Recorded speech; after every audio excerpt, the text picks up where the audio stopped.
Hello and welcome to Week 17's Content Podcast, the first on the main feed of the new year. So happy new year to all you listeners who didn't catch the supporter episode last week. And another happy new year to JoshXLs. Hello, welcome back. Thanks much, Ben. Happy to be back, in the world of content, knowing we're going into the season that I will forever be unsure of whether I think it's good or bad, which is, of course, Team of the Year, because sometimes I feel like it just absolutely destroys the game. Sometimes I feel like, yeah, that was really nice. That was fun. And these cards are cool and they're around for everyone to use. So who knows what we're going to get this year, but I am curious. Can I get like a Team of the Year Evo? Is that a thing? Maybe. Yeah, I mean, you'd think so. Next, we'll introduce the final part of this triple threat. It is Josh. Hello, welcome back, as always. Thank you. I don't know about triple threat. Maybe more of a dynasties or showdown.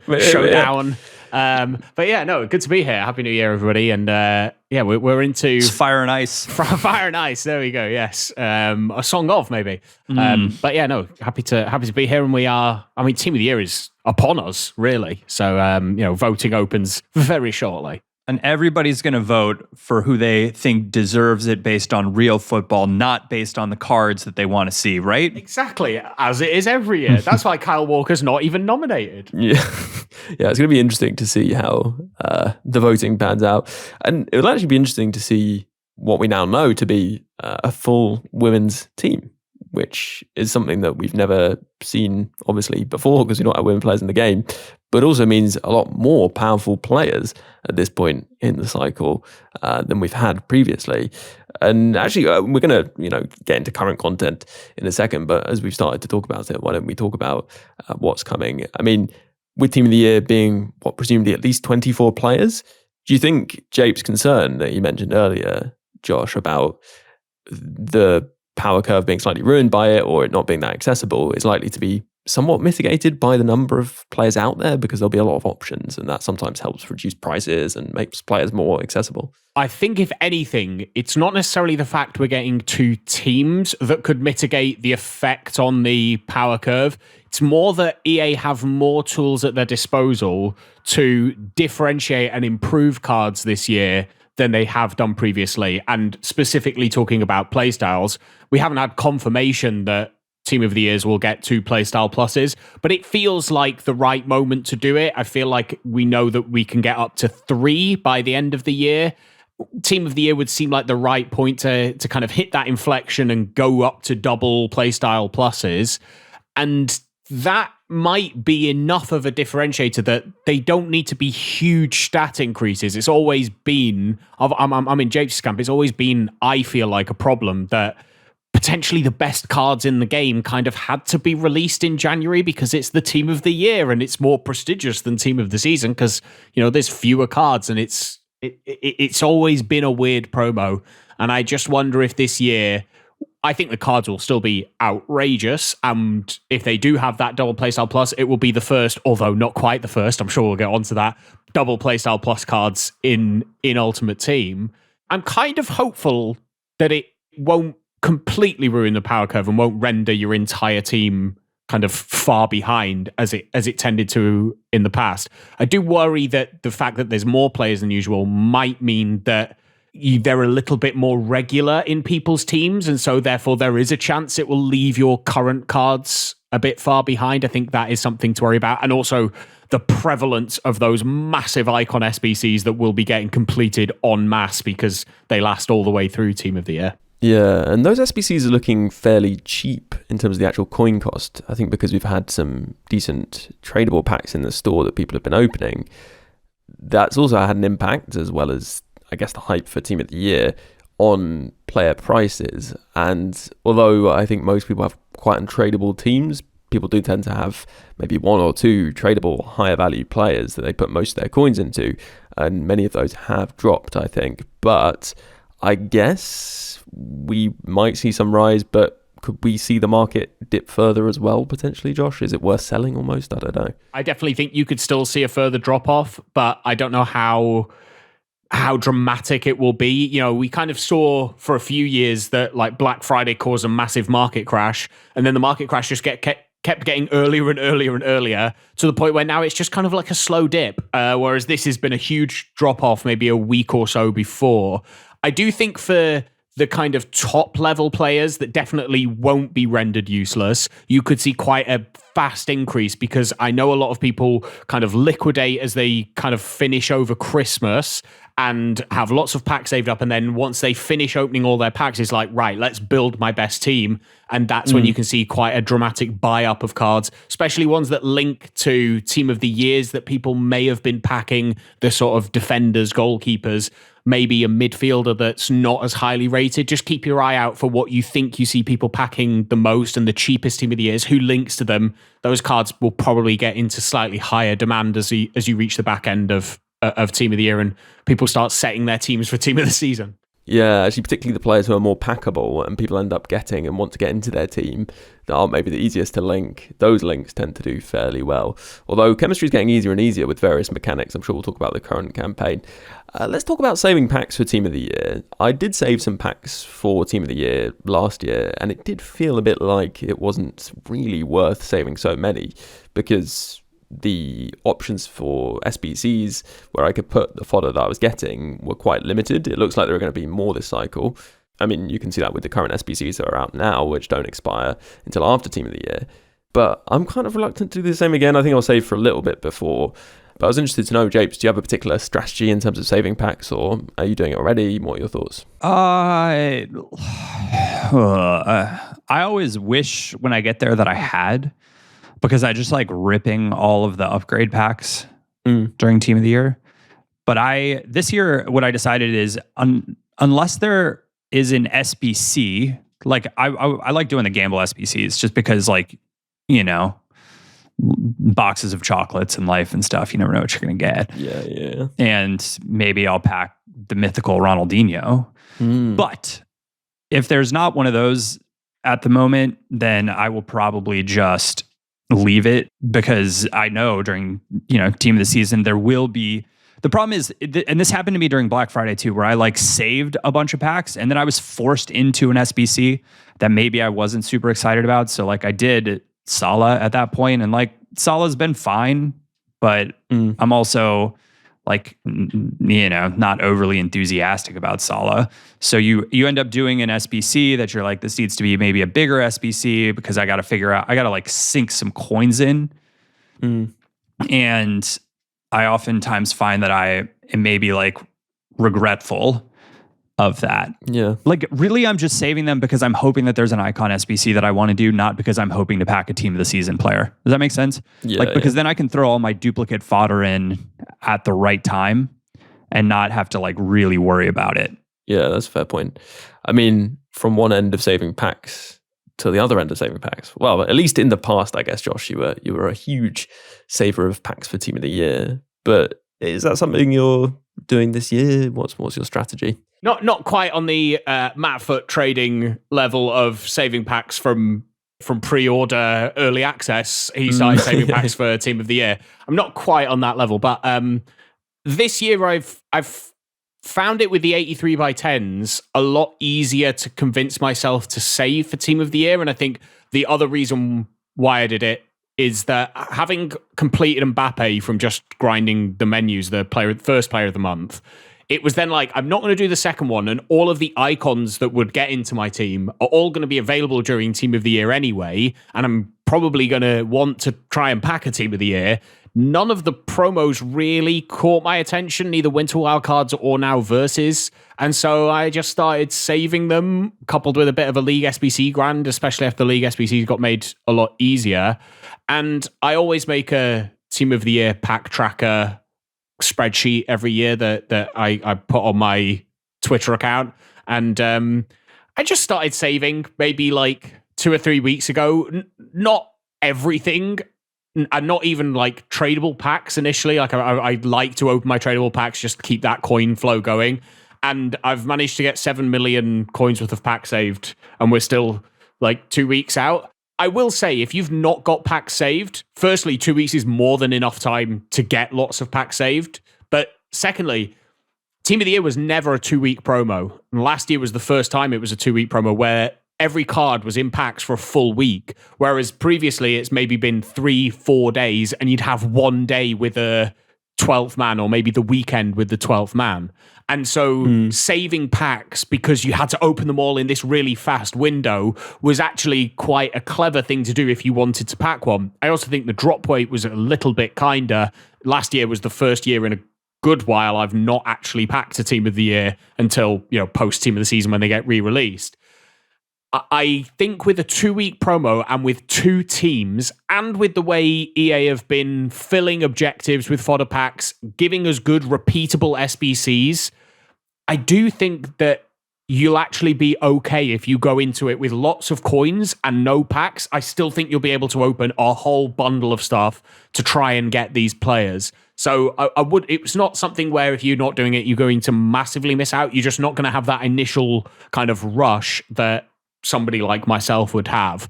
I feel like the worry about not having somewhere to put cards is slightly abated by the fact we've got those really good icon SBCs that, maybe not be your first option, but will definitely make your bench. I don't know if many people's teams are past a special version of 𝘵𝘵𝗍𝘳. Yeah, I guess 𝘵𝘵𝗍𝘳 is maybe like an exception, but he's so expensive.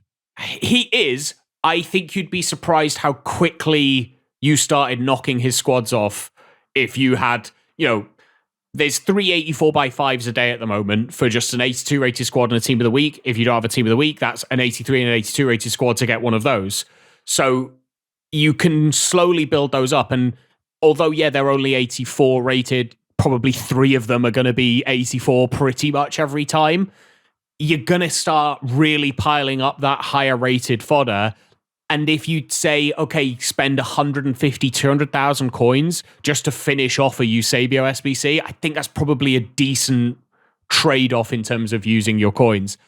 I can see all sides of it, but I do think this year, having experienced it with 𝘵𝘇𝗻, it's shocking how quickly you can get an awful lot of fodder just from packs. And the fact we've already seen 2 re-releases of previous special cards, would it be that much of a shock if we got a re-release again of more special cards at Team of the Year so that fodder's then even higher rated? Yeah, and actually talking about fodder, what to do with it, etc., that brings me on to a question about the icon pick we had, and we'll answer that after the break.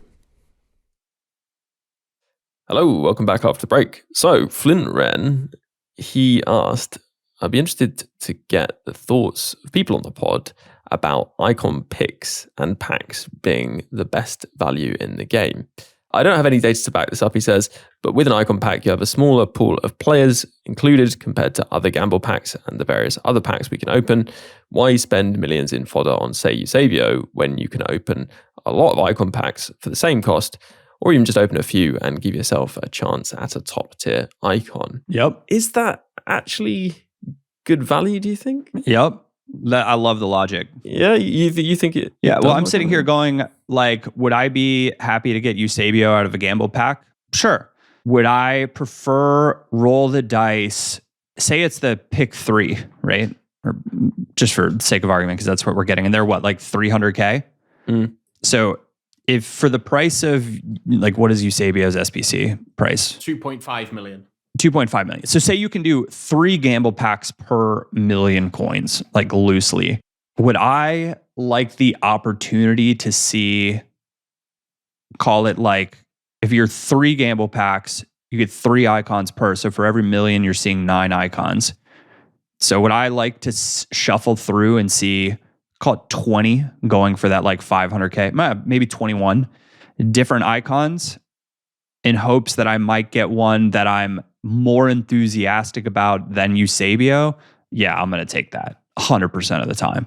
Like the gamble icon ones are like can't miss.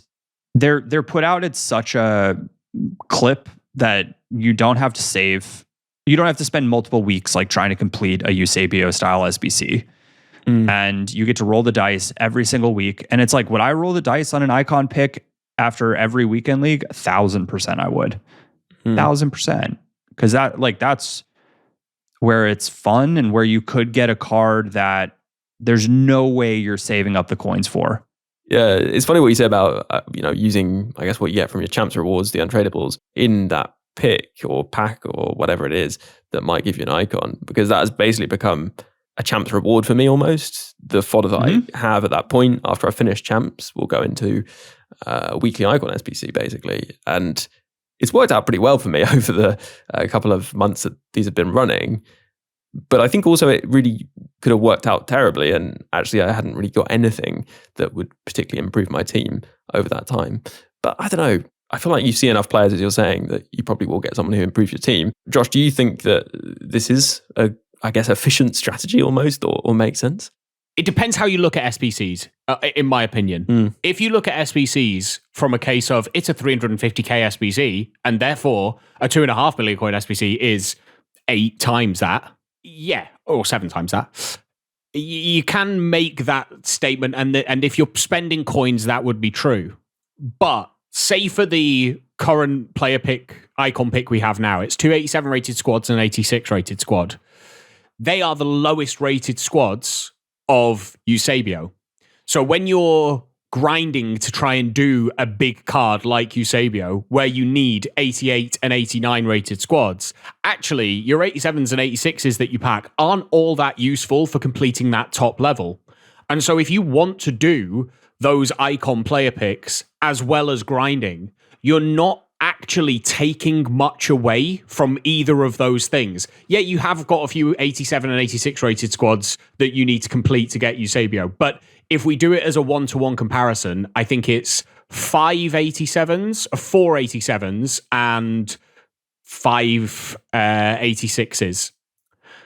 If I said you can either do 2 of these gamble packs or get 𝘵𝘶𝗶𝗀, I think the answer would be quite different, because the chance of you getting an icon as good as Centurion's 𝘵𝘶𝗶𝗀 would not be as high from doing 2 gamble packs. And what you're missing out on is that 88, 89 rated fodder that you're putting into the other side that actually is over what you need for the gamble pack. So I do think that there's merit in both. I do think you can do both.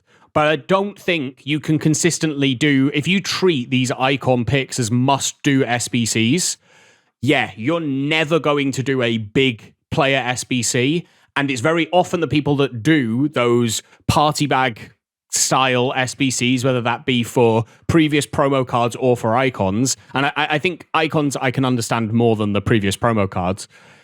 It's those people that tend to go, this SBC is way overpriced. How am I ever supposed to complete a 3-4 million coin SBC? It's like, if you just don't do those party bags, you're going to get like a decent chunk of that just done off the bat, because you're not, quote unquote, wasting those coins. Now, the chance of you getting something good, I think if you do it enough times, if you gamble on red, eventually it's got to hit red. And so you are going to get something good. But I think it really depends on how you want to enjoy the game. If you like working towards a goal and achieving it, then the big SBCs make way more sense. If you like the risk, go for the risky SBCs. I just think that there's room to do both. During grinding 𝘵𝘆𝗶𝗆, I did 3 icon player picks because I just had fodder that wasn't useful for 𝘵𝘆𝗶𝗆 that I could put into the icon player picks. Yeah, I mean, to be honest, the main reason I haven't done 𝘵𝘶𝗶𝗀 is because it just feels so boring. Yep. That's another side of the coin. I have 9 games left of Weekend League while we're recording this, something like that. And I'm going to play against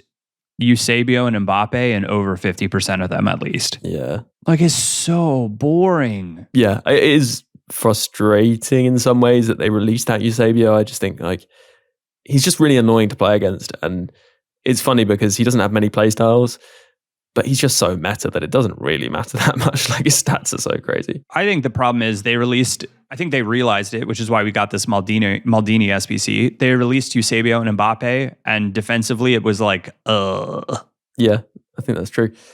We had another question, which we'll cover quickly because it's related. It hadn't really occurred to me that this might be something that EA would do, but I'm interested to hear what you guys think. Two Left Foot is here saying, is it too easy to get packs these days? In 2 or 3 weeks with selective opening, I've got almost 150 packs saved.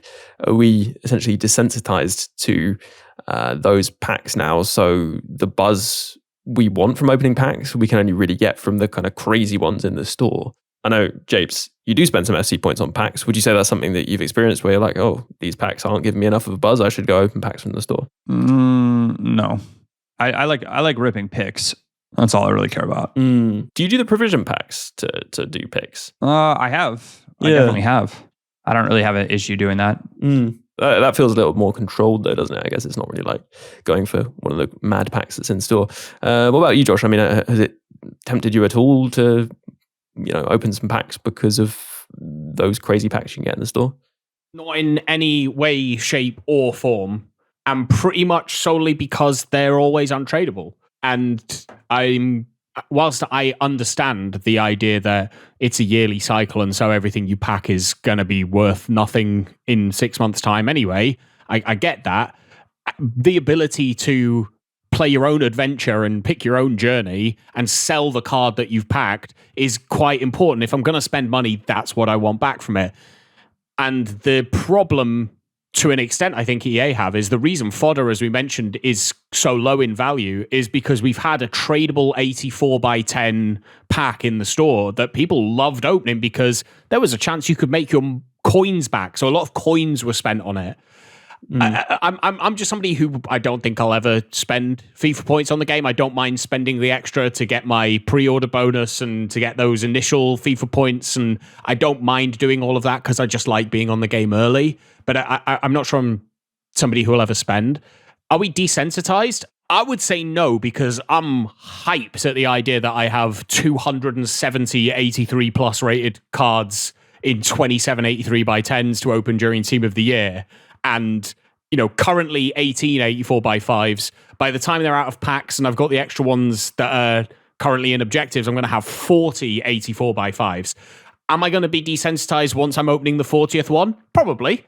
But it doesn't make me go, well, I want a bigger buzz. It will just be, well, now I can go into the menus and grind League SBCs and then put my fodder and just slowly grind the level of that fodder up to then complete another SBC. And playing the menus in that sense is a way to, it's not the same instant endorphin rush, but it's that achievement over time that I think we are kind of losing a bit from video games, because it's much easier to get that quick shot of endorphin than it is to work for something and feel that sense of achievement having done something over time, which I know we're talking about a video game here, but Luke Little is 16, spent 15 of those years in front of a dartboard and has just been, come runner-up in the World Championship.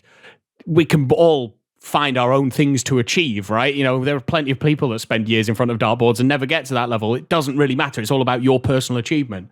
So I do think that I understand the temptation, but we are definitely desensitized to some of those packs. A 50k pack used to be massive. In fact, it was only last week that they removed the biggest pack yet from the description of mega packs.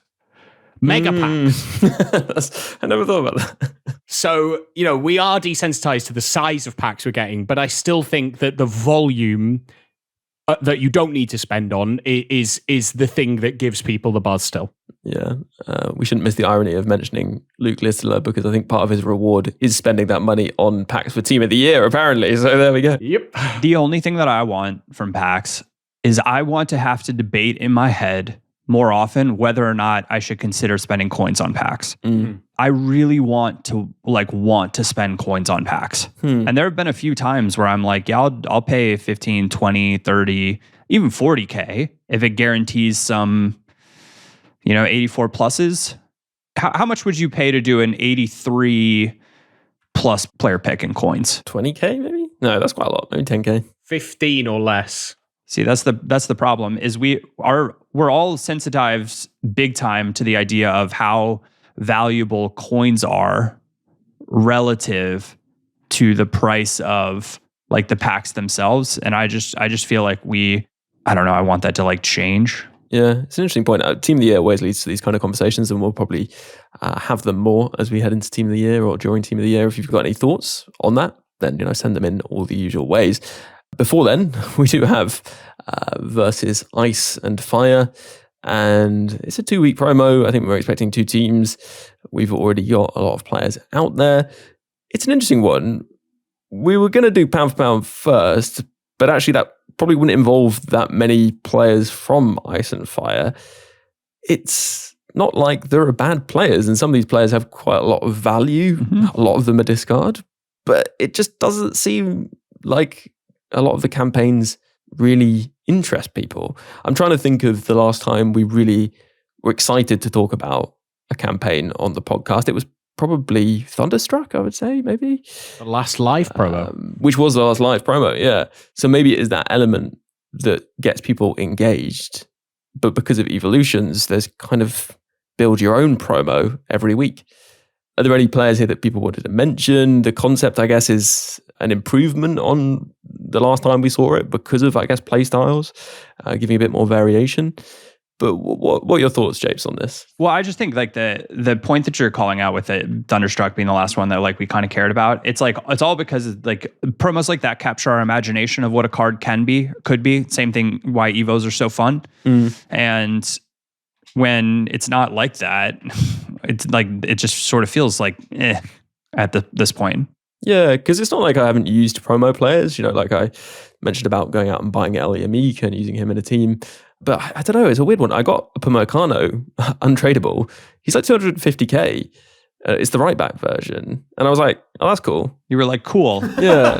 But I'll continue to use my quick step walker who I evolved for 75k. That said, actually, that Upamecano, if you can move him to CDM, which I was doing in the max chem mode, he's ridiculous as a defensive midfielder, though. My point is like the Evo players like feel like yours, like you've crafted them or whatever, and you wanted them. Like you made the choice. You wanted that player, right? And when you pack one of these promo players, unless it's the player you were like hoping to pack out of the promo, it feels very like Yeah. And also I think Evos especially, even with icon chemistry being so much better, Evos have made it feel like, well, this is the style team that I'm building towards. Like, does this player fit or not? And it's interesting because a Ramos CDM, you know, that would have got a lot of people going. So much hype. And it just doesn't feel like it has. And he's still 900k, so people clearly value him. It's because of Evos. Yeah, I think it is. Well, the other thing is that they actually tried to help us get excited and put them in our teams by actually making the chemistry impact of these players, Josh, really quite strong as well.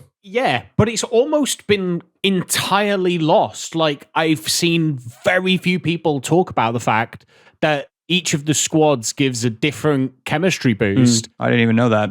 Exactly. And even now, I play this game an awful lot. I couldn't, with 100% certainty, tell you which one boosts Nation and which one boosts Club. I couldn't do that right now. And that's really bad. And actually reminds me of Radioactive, which was the last time we had like a chemistry changing promo that also felt like it kind of fell flat a little as well. So just to clarify, the fire boosts Nation by like 5 chemistry dots. So it gives you 2 segments of chemistry of the 3. And the ice gives 5 club bits, which isn't the same because it's 2 segments plus the first one of the next one. It's a bit like confusing, and I think maybe that is also the issue with doing chemistry changing cards, is that people still aren't fully used to the new chemistry system. We've got the way icons work is different this year, and so actually it's not like in the past where there'd be this big bright green link on the screen that would go, look, this player links to everybody. So maybe that's why it doesn't quite hit as much. I've got to say, I think this is probably the most overpriced promo we've had so far. And I think that's solely because a lot of people are holding packs because they know Team of the Year is coming. And these cards are kind of just a little bit meh. There's a lot of them where you compare one to the other and go, like, how are these even in the same ballpark? Like, especially the ones where one of them's a centre-back and one of them's not a centre-back. So Ramos is an example, Upamecano is another. If you compare Ramos's centre-back to his CDM card, it's like 1 less pace, 4 less shooting, 8 less passing, 5 less dribbling, 1 more defending, and 3 more physical, but 3 less stamina. And it's like very minimal gains, quite major losses. And also he has Anticipate playstyle as the defensive midfielder and Bruiser as the centre-back. Now, Bruiser's decent, but I'd sooner take Trash Panda Plus. But what you miss if you get the CDM, if you try and play him at centre-back, is that you lose that defensive awareness that you do if you play somebody at centre-back who doesn't have it as a position. So it's just a weird... It's a better idea and definitely a better basis on which the Versus and Fire and Ice promo have been done. I just think that the choices between the two cards aren't different enough in places, but also are clearly better for one version of a card than another. Like, EA, if you're listening, can we just start doing future stars for this time slot ahead of Team of the Year? And just be like, future players that could make Team of the Year, and treat them as like baby Team of the Year cards anyway, building up into it. Yeah. Like, start the power curve creep there. I'm kind of surprised they didn't do a less like pack focused promotion before Team of the Year. I feel like it makes sense to just accept that people aren't going to spend and, build people up. Everyone is saying this is going to be a 2-week promo. It wouldn't surprise me if it's a 1-week promo that has a week of build up to Team of the Year afterwards. They did say Team 1 in the graphic though, so I'd assume there'll be a Team 2, but it could come out sooner, I guess. I think also part of it is like the minus, like, say, Ramos or maybe Makano, I don't know, some of the cards in there. I just feel like we've seen a lot of these promo cards already. Like, it's really hard to get excited about another Hongmin Sun card for me. Yeah, I mean, 𝘵𝘂𝘀𝘀 has been eligible for so many of the evolutions as well already, so that doesn't feel so special, I think. And some we've seen quite a bit. And also, has the Musa Sissoko juice finally been squeezed out of Musa Sissoko? I mean, he's discard, isn't he, basically? Also, if they're going to make a promo not that exciting like this, can we like keep them Evo eligible? Because I think that gets interesting then. Yeah. I don't know. It's a funny one, isn't it? I'm interested to see what they do after Team of the Year, because like right now, it's a bit of a waiting room anyway. And I kind of respect that they've tried to do something a bit fun. I think the Raheem Sterling actually got people talking about the difference between the 5-star skill version and the 5-star weak foot version. So there are some positives, but Sterling is the example of like the right choice for this promo, like the right card debate that you're going to have, because Sterling had what, like a 1 inform card, right? But is like kind of a notable player, and you give him the 5-star weak foot or you give him the 5-star skills, like he is the right type of player for this promo. And I just look at these cards, like the other ones, and I'm like, I will say I think like Firmino is probably a good choice for the promo, someone like that. Yeah, but I think his cards probably aren't. I'm guessing they're not discard. One of them's probably good, and I just. Like the selection feels, especially at the lower end of these promos, like the lower end of these promos, like I can't believe I'm saying this, but there are like Team of the Week cards that are better than them. Yeah, it's really true. The lower end is really low, which is great for Team of the Week. Feels odd though for some of the promos. Yeah, I guess like the flip side here, right, which I should just say is we've just had Christmas. There are a lot of new users, right, on the game, and a lot of these cheaper cards they'll probably be using actually, or they could pick up and buy and use in their teams if they want to, and they're effective players. Like none of them are like truly awful, I wouldn't say, and certainly relative to their price, they're solid enough. So I guess like that is one thing to note on this. And all the people who've been playing since earlier were probably looking to Team of the Year, as we've been saying anyway. Right, let's take a break and we'll be back to talk pound for pound and of course some evolutions. Hello, listener. If you would like extra FUT Weekly podcast content, an extra episode every single week, if you're listening currently, which you presumably are, to the content podcast, then there'll be a gameplay podcast on the supporter feed. You can listen to that supporter feed initially for free for 7 days, but then it's just £3 a month to get an extra podcast every single week. So if that interests you, head over and search Support FUT Weekly in your chosen search engine, and you'll find the Patreon, and you can sign up there. It's super quick and easy, and if you consider doing so, then a huge thank you for supporting the podcast and keeping it going. Right, let's get back into the pod. Hello and welcome back after the break.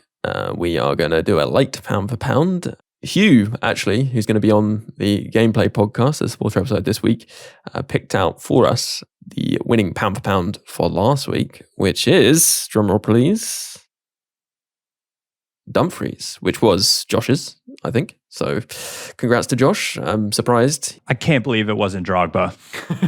I am shocked. Well, you joke, but I can't believe it wasn't Balotelli. He's really good. Yeah, what the heck? Yeah, I think we can all agree Balotelli robbed and Hugh is not picking again. Right, let's get into this week's pound for pound. There are some left field suggestions, including one 𝘭𝘪𝘬𝘦 going for the 80 plus player pick. saying he feels like pure S-word and just wants it back, which is fair and a lot of people agreed with.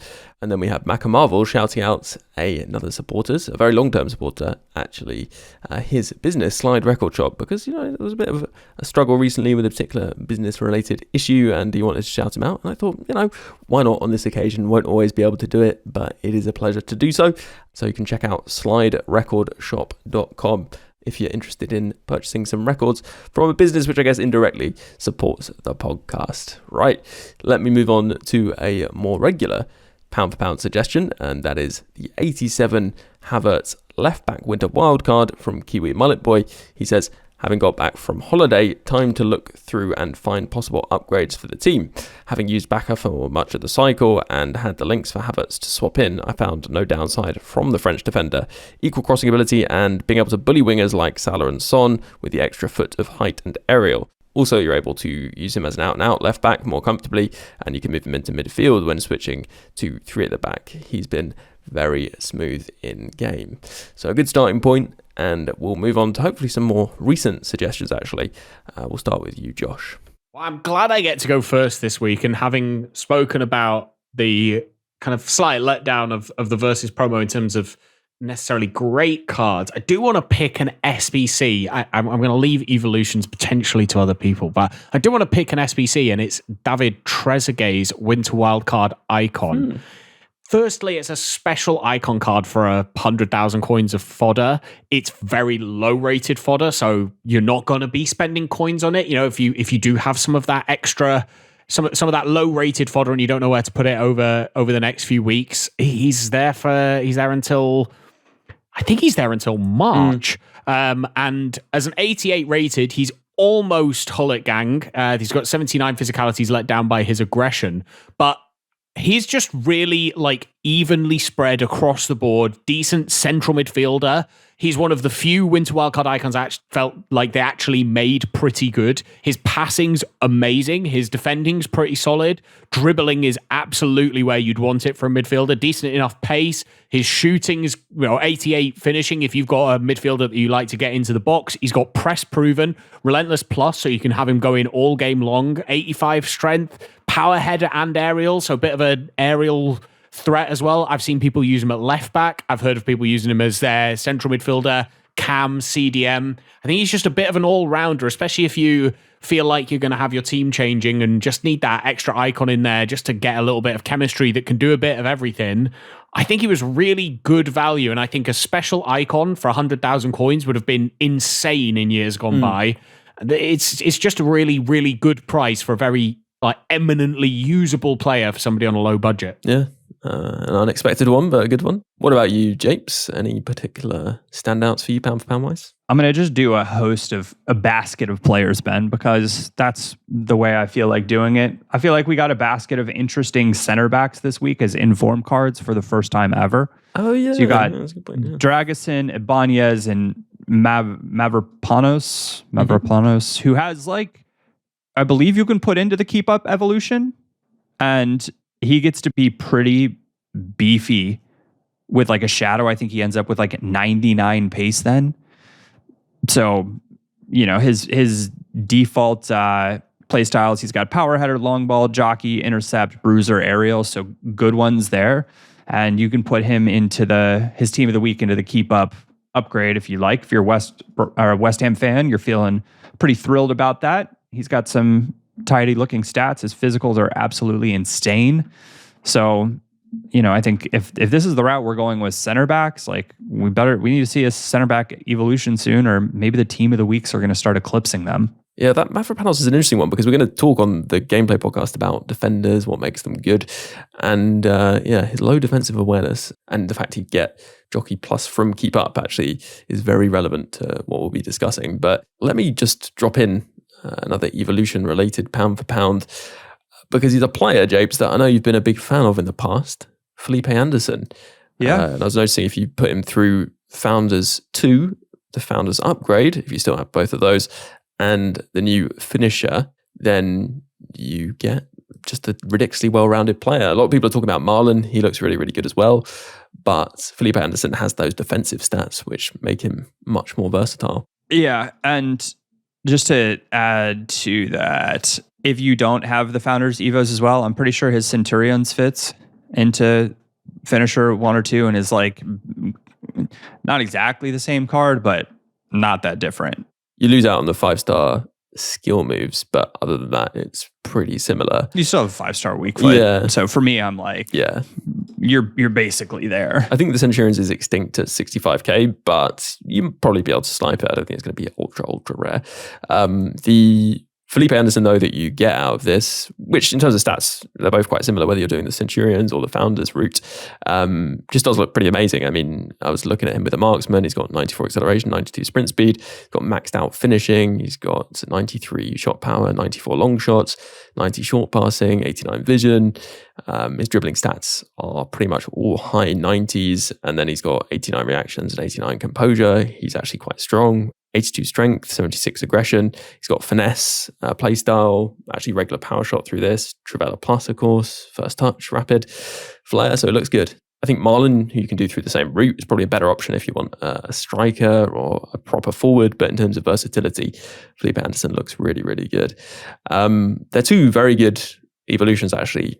Finisher 1 and also cut inside. I would say, Josh, the strongest attacker evolution we've seen is potentially this finisher evolution. Yeah, and the players that it's throwing up, I think potentially because of the fact that it gives that weak foot boost and a decent playstyle plus, although the merits of having a 𝘬𝘃𝗏𝗏 plus is something we may be discussing in the future. It is definitely, there's something to be said for it. The fact that you can get an 89 rated card out of it means that there's quite a lot of chains that feed into it, and definitely feels like the name of this evolution was kind of a clue to how I think EA looks at them. It's a finisher evolution. It's the final one to do in your chain. Pep's Legacy was the final one to do in that defensive chain, and this is the final one to do in an attacking chain. I feel like Evos in general actually recently have been really, really solid, and the pricing of these is pretty good. Both finisher and cutting side are 100k, which I don't think is extortionate considering the level of player that you can get from it. We were looking at Anthony has an amazing card if you put him through both. I think just his base card has a really good card if you put him through both. If that was a special card at 5.5, how expensive would that be? Or 5.4 or 3, whatever he ends up at. I just think that there's plenty of room in evolutions at the moment. Just a quick side note, there has been a glitch found in evolutions that allows you to get 2 playstyle pluses. It will probably be patched before you're able to make the most of it. But to quickly surmise what you need to do, put a player into an evolution, complete them up to the final level, but don't claim that final level. Let the card expire, let the evolution expire. When it expires, the evolution is no longer active, and so you can put that card that you've not claimed the final level on into another evolution. And when you've completed that other evolution, you're then able to claim both at the same time, which adds all of the boosts that you would have got from both Evos. So, maybe I've seen João Cancelo done for Pep's Legacy because somebody put them in the Rare Defender upgrade but didn't do the final level in Rare Defender, and so it allowed him to go into Pep's Legacy, and he wouldn't have been able to. He'd have been too high rated otherwise. So it then will give you all of the boosts from both of those evolutions, which includes 2 playstyle pluses. As I say, I think it will probably be patched fairly quickly because I think EA will want to gatekeep 2 playstyle pluses. But it's out there. If you look, I think Alex Foot was the person I saw kind of get attention to it, and I can't remember right now the name of the guy who did it. Something Trey Train, I think he was called on Twitter. But if you search double playstyle plus evolution, you'll find the tutorials in how to do it. It's an interesting one. I've no doubt it'll be patched, but we'll have to see how long that takes. Right. That does wrap us up. So yeah, we've got a supporter gameplay pod this week, and as I said, we're going in depth on defenders. So yeah, if you're interested in that, then do check it out. You can just search Support for Weekly if you're not already a supporter. Just £3 a month, and you get double the podcast content every single week. And yeah, we'll say our goodbyes to our 2 guests here. So thank you very much, as per usual, to you, Japes, and yeah, have a good rest of Weekend League. Cheers, Ben. Appreciate it. Hopefully the FIFA god or the FC gods are good to Drogba in this new little, I don't know, lofted nonsense that I'm trying out, which I will report back on pod, do not worry. Yeah, well, and that's a nice teaser actually for the gameplay pod, right? Because we'll talk about that on there. And yeah, make sure you're praying to the right gods. It's not the FIFA gods anymore, Japes. That's right. Just to be those would spite me. And Josh as well. Thank you very much for coming on. It's been good to have you. Yes, thank you very much. And not to end it on a down note, but Franz Beckenbauer has just passed away, the Kaiser, and an ex-FIFA legend. Yeah, he was in the game and was great. It's a shame he's not in it. Maybe things will change now. One of the few to win the World Cup as a player and manager, of course. Thoughts with his family. And Josh, yeah, thank you very much for coming on. Thank you for having me. Thank you very much. And thank you very much to all you listeners out there listening in. Remember that you can subscribe via all the different podcast platforms, Apple Podcasts, Spotify, wherever you get your podcasts from. And you can also listen on YouTube. If you are on YouTube, then drop a like, leave a comment. It definitely helps us out. And of course, a huge thank you to all you supporters keeping the podcast going, including those icon patrons. Dave B, Hugh J, Darren W, Alistair M, Don P, Rob P, Jeff B, Damon H, Tom B, Adam G, Neil P, Alex M, Jake S, Dan W, Roger D, Lee A, Andrew C, Nishant, Waterman, Dylan H, Adam R, Rob L, Brendan W, Michael K, David G, Jimmy K, Michael B, Aditya S, and Joshua K. Plus a special thanks to Luke M, Dave B, Hugh J, Tom M, Darren W, and Pato Foot for advice and production assistance. Before I leave you, just one more thing to add though. FIFA's a bit like life really. It has its many ups and its many downs. If you're having a few more downs than ups in real life in these more difficult times, then please don't feel that you're alone or need to struggle on without taking action. If you go to thecalmzone.net, there's loads of resources, advice, support, or even just a friendly chat for anyone who needs it. If it sounds like it could help you, then head over to thecalmzone.net. And for now, have a good one, and I'll catch you on the next podcast.